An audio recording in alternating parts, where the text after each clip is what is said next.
Hair loss जो कि आपके कॉन्फिडेंस को लूज़ करता है। आप हेयर लॉस से सफ़र कर रहे हो तो आप चाहते हो कि इसे फौरी तौर पर रोका जाए ताकि आपका कॉन्फिडेंस बना रहे। आज का ये वीडियो मेरे उन दोस्तों के लिए है जिन्होंने कई दिनों से बहुत सारे मैसेजेस मुझे किए थे और जो गल्फ़ कंट्रीज़ में रहते हैं जैसे कि Kuwait, Qatar, Oman, Bahrain, UAE वगैरह में, कि इसे किस तरीके से रोकें, कैसे हम इसका इलाज करें। तो मैं आपको बताता हूं कि सबसे पहले तो ये जानने की बेहद ज़रूरत है कि ये हेयर लॉस हो क्यों रहा है, क्योंकि अगर आप रीज़न जानोगे तो फिर उसे ट्रीट कर सकोगे।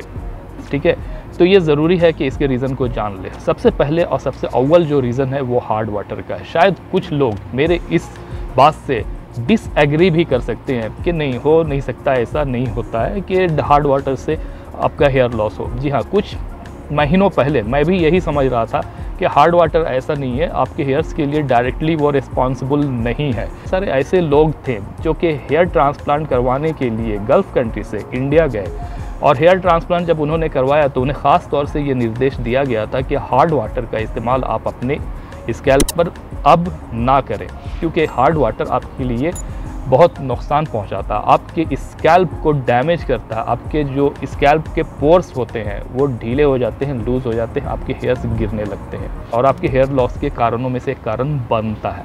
और ये चीज़ें आप में से कई लोग भी एक्सपीरियंस कर रहे होंगे कि जितना ज़्यादा आप हार्ड वाटर का इस्तेमाल करते हो आपके हेयर्स पतले होते चले जाते हैं और फिर ये गिरने भी शुरू हो जाते हैं। और ज़्यादातर लोग इस चीज़ को एक्सपीरियंस कर रहे हो, तो ये गलत नहीं हो सकता, इट्स राइट। इसलिए मैं ये कहूँगा कि सबसे पहली फुर्सत में तो आप हार्ड वाटर का इस्तेमाल अपने स्कैल्प के ऊपर में ना करें। हो सके तो मिनरल वाटर का आप इस्तेमाल कीजिए और कम से कम कीजिए। दूसरी चीज़ ये कि विटामिन डी की कमी का होना, आपको शायद ये मालूम ना हो तो आप अपने डॉक्टर से पूछना। यहाँ गल्फ़ कंट्रीज़ में रहने वाले लगभग 85% लोग ऐसे हैं जिनमें कि विटामिन डी की कमी देखी गई। बाज़ाब्ता रिसर्च पेपर इसके ऊपर में मौजूद भी है। तो विटामिन डी की कमी अक्सर लोगों में यहाँ पर होती है और आप जानते हो कि विटामिन डी कितना इम्पोर्टेंट है आपके हेयर के लिए।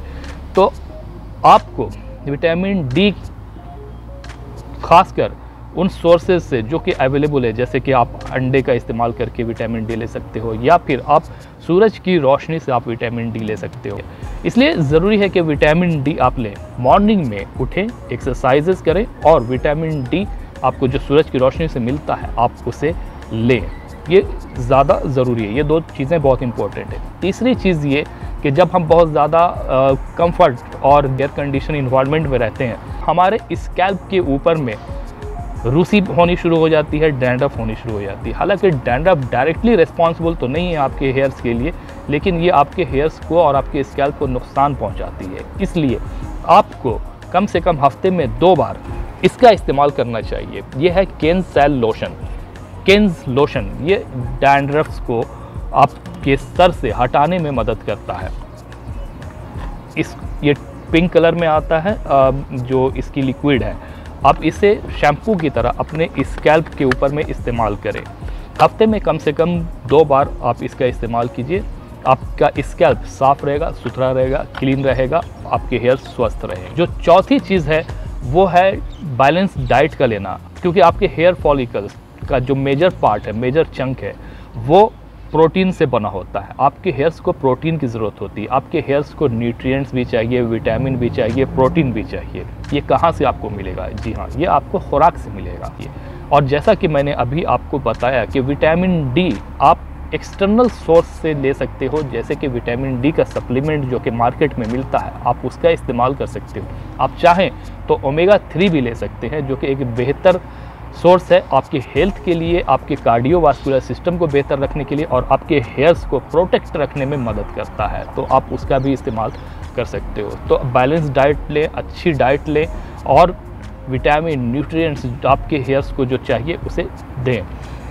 और इसके अलावा अगर आपका प्रोग्रेशन है, आपका हेयर्स अभी गिरना शुरू हुआ है या गिर रहा है, आप चाहते हो उसे फौरी तौर पर रोकने के लिए, तो आपको मिनोक्सिडिल का इस्तेमाल करना चाहिए। जी हाँ, minoxidil, this is the one.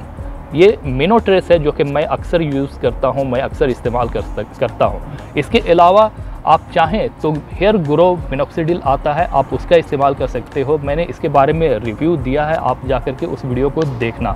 अगर मुझे कभी ये नहीं मिला तो मैं उसका इस्तेमाल करता हूँ। वो पॉकेट फ्रेंडली है और बहुत ज़्यादा कॉस्ट नहीं पड़ती आपको। अगर ये मिनोट्रेस आपको मिलता है, अगर आप इंडिया में हो तो आप इसका इस्तेमाल ज़रूर करना।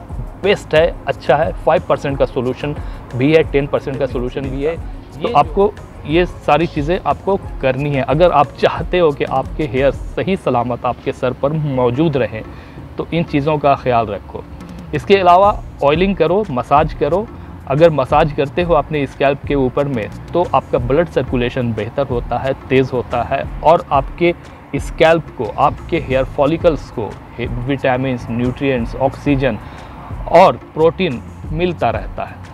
तो आपके हेयर्स इस तरह से स्वस्थ रहेंगे। इस चीज़ का ख्याल रखें, आपके हेयर्स भी हेल्दी रहेंगे, आप भी हेल्दी रहोगे। और हाँ, एक्सरसाइजेस जो है वो करना शुरू करें। एक्सरसाइज आपके लिए हेल्दी ऑप्शन है, आपको एक्सरसाइज करना चाहिए। तो आप वाकई सीरियस हो कि आपका हेयर लॉस रुके, आपका हेयर का ग्रोथ और थिकनेस इम्प्रूव हो, बेहतर हो, तो जो मैंने अभी आपको जो टिप्स बताया है उन चीज़ों का आप ख्याल रखें, उन चीज़ों को आप अमल में लाएं, उनको इस्तेमाल करें। इस तरह से आप अपने हेयर्स का ख्याल रखेंगे, आपका हेयर लॉस नहीं होगा। इस वीडियो को दूसरों तक भी शेयर करें, लाइक करें। अगर इस चैनल पर नए हैं तो चैनल को सब्सक्राइब ज़रूर करें। मिलते हैं इसके साथ ही दूसरे वीडियो में, तब तक के लिए बाय बाय।